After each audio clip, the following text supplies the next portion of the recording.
Hey, thank you so much for tuning in to The Unspoken Truth. This is Tamika. Hi, honey buns. This is Nikki. Okay, so in the first segment, we cut off talking about bad weaves. Okay. Wait, let me set the atmosphere. Let me set the atmosphere. Oh, you got jokes today, don't you? So, I'm in the hospital because, and this part's not funny, but I was in the hospital because my grandfather was, doing really, really bad and was on his deathbed. And, while I was there with my family, I got a phone call, and it was from Nikki. And she was like, oh my God! I had a very traumatic day that day, all right? Anybody who knows me knows if your hair's not right, I'm not right. Okay, I went to my hairdresser. I'm not going to say her name because I still love her and I still go to her to this day. She just had a really bad day. Great hairdresser. And I had got something called the Cinderella curl. I was feeling real mystical about it. You know what I'm saying? Like, ooh, the Cinderella curl. I'm going to sleep good. You know, Cinderella. Okay, it had the little curly cues. Honey, when that lady turned the chair around, I felt like that lady on the Martin episode when Gina forgot the neutralizer. That's how I felt. If y'all ever saw that episode, I was distraught. Let me tell you something. If you guys could see the picture, I look like Coretta Scott King marching to Washington with that hair. Yeah.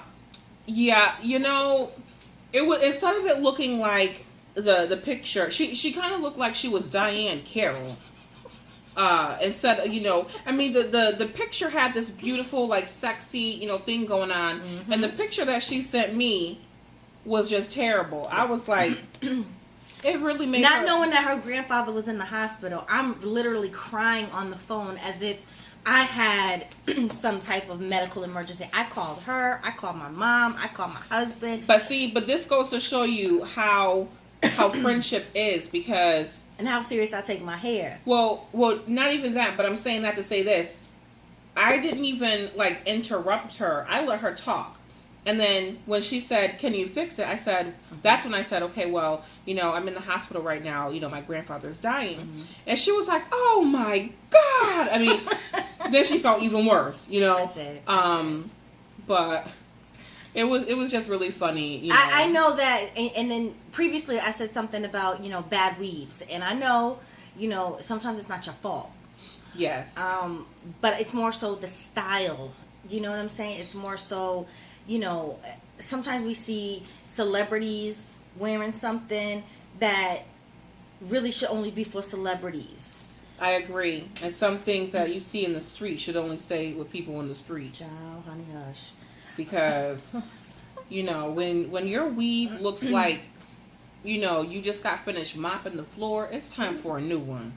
One thing I don't understand how people get molds. I've heard a lot of Oh my gosh. That people get molds in your hair. I've only had my weave in no more than 2 months. I used to do someone's hair, and every time I took her hair down, it was moldy, and her hair was falling out in clumps. And the reason that happens is because she would wash her hair, and she wouldn't let it dry. You have to understand, especially if you're using synthetic hair, because she was using synthetic hair. We're still doing that? Where they do that at? Okay. She was using synthetic hair, and... That's a throwback Thursday right there. That's going to be our new throwback Thursday. Synthetic. Is she bonding it too? No. Okay. It was all braided, but the thing is that she wasn't taking care of it. She wasn't, letting, going through all of the hair to, grease it, and she wasn't using the apple cider vinegar and water mix that I told her to use to clean her scalp, and so unfortunately, it was molding up, and I had to use gloves. I had to use gloves to take her hair out because, first of all, I didn't even want to touch her. Hazmat. Wow. I didn't even want to touch her hair. I was really pissed off. Those are just a couple of my pet peeves. And don't get me wrong, we all, especially women, we're not going to have great hair days all the time. Mm-hmm. I don't, you know. This is my go-to. It's hot outside. I don't know. This is just what I've been wearing lately. You never know what styles I'll do next. But, you know, that's just our pet peeves. And we also had a question. If you could, whether win $1 million or grant one wish, but it had to be about body image, or not even inside or out. We'll do inside or out. Mm-hmm. What would you change about yourself? Outside and inside. Let's see. For myself, what would I change on the inside? I probably wouldn't get upset as much as I do. Really?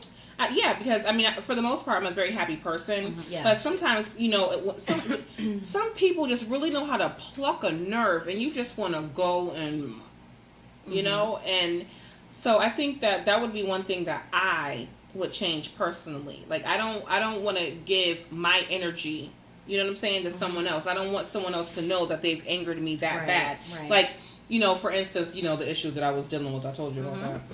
Yeah, I don't need to know about that, but. You know, someone angered me so bad to the point to where I used the H word, hate. And I never ever want to say that I hate somebody. I feel like Radio Raheem, hate, love. I don't know. Sorry. I don't know. Every time I hear the word hate, I just get this Radio Raheem. I'm sorry. Please continue. I forgot what I was talking about. Love. I mean, hate. So, but if there was one thing that I would change about myself physically, I don't even know where to begin. I mean, like, no, for real, because I love my body. I love being a big girl. You know, I'm 5'9". I'm a size 16. You know, I'm well put together. But if there was one thing that I could change, Lord Jesus knows, it would be these daggone arms that I inherited from my grandmother. Look at this. Oh my gosh, ladies, I'm saving up that. Yeah, no, but yours is not as bad. I'm saving up my. Yeah, that's nice. So I'm saving up my $2,000 because I'm about to get those cut off. Really? I always knew, we always talked about your arms, but I didn't know it was that. I mean, I say I'm going to do it, but I don't like needles and I don't like hospitals, so I highly doubt that I would go to a hospital and have it done. But, you know, I mean, like, seriously, like, it's hard to put on certain jackets. You know, everything got to have stretch. It's bad enough you can't put certain things on because of my boobs, but now... you had to prop you know, that up. No, but then I have my, you know, this jacket that I got. Now I'm like this because, you know. I would say on my inside, I have a really bad habit of laughing at things that is just not funny, inappropriate. I have laughed at, you know, chuckled to myself at funerals. I have chuckled to myself when people fall, when somebody says the craziest things that, you know, I don't know if it's a nervous twitch or a nervous thing inside me, but anybody who knows I laugh at things that are just sadistic, that people should just not be laughing at. And I'll be the only one in the room, like, did y'all see that? Like, you know, I felt bad. Like, even sometimes, you know, I've actually saw my mom, like, slip and stuff, and I'm sitting there like, you okay? You know, it's not funny. I apologize to anyone that I've cackled at. It doesn't mean that I don't want people to think I'm insensitive. I don't know. I've always done that. Things that are just not funny. I think it's a nervous thing, but if anything, I think so. I would want to change that. My outer appearance, I would want to change my toes. I have the worst toes. My mama gave. Yes, my mom. My baby toe was so small. They didn't even put polish on it. Like, there's no nail. You know, they just do it just. Okay, you know what? She really is lying because I'm looking at her toes. I'm telling you, my I don't. But it's me. Oh my gosh, her nails are just very small, but. But it's about what I don't like. You're right. And I don't like my toes. Okay. I don't like. I don't like this. I wish I had more. Like, I see people women in the summertime. They have like French manicures on their toes. I'm so envious of that. I can't get two colors on one toe, especially the baby toe. I can't do it. So I always just do a natural. I mean, one color polish.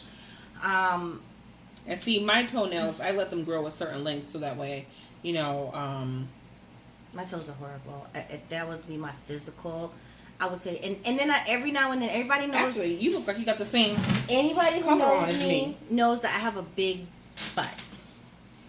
Would you say I have a big butt? I have a. But you know that, but it's not as big as it was a few years ago when you know. Was it that bad? Was it really big? Oh my goodness! I have a big butt. Anybody who knows me, I'm Big Booty Judy of the crew. Look, Nikki was all. We would be at work, okay? She would walk by, and even I'm like this. I have a love-hate relationship with my butt. I used to be like, "Will she sit down?" You know, I would be maybe a size and a half smaller in jeans and shorts if it wasn't for, you know, me having to, you know what I'm saying, put it all together. So it's a love-hate relationship because I can relate. Sometimes I'll wear something and the way my body is, it can make something that like a real pretty spring dress look like I'm going to Magic City. I don't know. I just feel like sometimes my body can make things look extra for no reason. But you know, though, I think that's with anybody though. Like, for instance, myself, I'm very busty. Yeah. Mhm. You really are busty though. I look at your breasts all the time. It's like they're just out. Like they say hi to me before you do. They come downstairs to open the door when I'm at her crib. They come downstairs to open the door before she even gets here. They're around the corner already before she gets here. She is really I'm not. I mean, you can't really tell because I have on a sports bra kind of thing, but yeah. Anyway, she just looked at them now. Yeah, That's funny. No, but I mean, but this is the thing. Like, okay, I'm a G. No. F. Mm-hmm. Oh, okay. Anyways, not that it's any of their business. Oh, I'm but sorry. thanks. But I didn't say the size. The cup part is the most important part. It's not like 40, 30, oh my 20. Gosh. Who cares about that part? The cup part is the part that okay, they sorry, don't need to fiance. I'm sorry. Tell fiance. Anyways. I'm sorry. Okay. Oh my gosh, she is so funny. But I was saying that to say, you know, like I'm a size, 15, 16. You know, I can wear like junior plus, which is fine. But if I'm wearing a dress, like a maxi dress because it has stretch and all that stuff, that's fine. But anything else, I have to size up and get like a size 22 because of my boobs, and I don't like that. Well, it's you like need a reduction. Yep, that's an option. I've seen. I've heard of people, bad botched up jobs. I've heard people, and I actually know a couple people who did get breast reductions, and it says it changed their life. They can fit into things that they didn't. But I've also seen people with breast reductions and had a lot of scarring. And I don't got time for that. I personally couldn't do that. I love my breasts. Shout out to people, who had breast cancer, who had to lose their breasts. Yeah. Very sad situation because I don't want to say my breast makes me feel like a woman, but I would feel some kind of way without having my breasts. So anybody who suffered or knows anybody who suffered and had a double mastectomy and things like that. Shout out to my friend Sylvie, who actually is a breast cancer survivor. And my friend Valerie, I've known her since I was a little girl. She's had a double mastectomy. I remember my grandmother in her 60s, when she was diagnosed with breast cancer. And my grandmother was a survivor. She ended up, passing away some years back. Of course, not related to cancer, but my grandmother, she always had, she was very top heavy as well, which is why I'm busty. Both my grandmothers, and I used to always wonder, like, why wouldn't she just get a reduction? She's like 61. She doesn't even need her boobs anymore. That's how I used to think as a teenager. Right. And I'm like, what the? Well, let us know, guys. Let us know. Let us know what does it matter? Does it matter if a woman wears an F or a D or a C or a A minus? Is there an A minus? No, there's a double A, almost A. It might as well be a minus A or negative A or. Let us know if that matters, or if having no breasts or triple, quadruple. What's as high as Z? Yeah, there's some people who have Z. I'll never forget. I was watching this this what is it, extreme makeover, you know, when they were physically making people over. This one lady, she had a double eye, and she was at the doctor's office. She was able, like literally, she was able to physically throw her breast over her shoulders, and what? Yeah, it was crazy, but she ended up. Okay, wait, you cannot skip over that. You can't skip over that one. Like, hi ho, it's off to work we go. Like, really? Sorry. Isn't she? Shout out to the A. I mean, shout out to the I. Shout out. I'm not. No, that's what I'm saying. I don't mean to be a jerk. It fascinates me. Okay.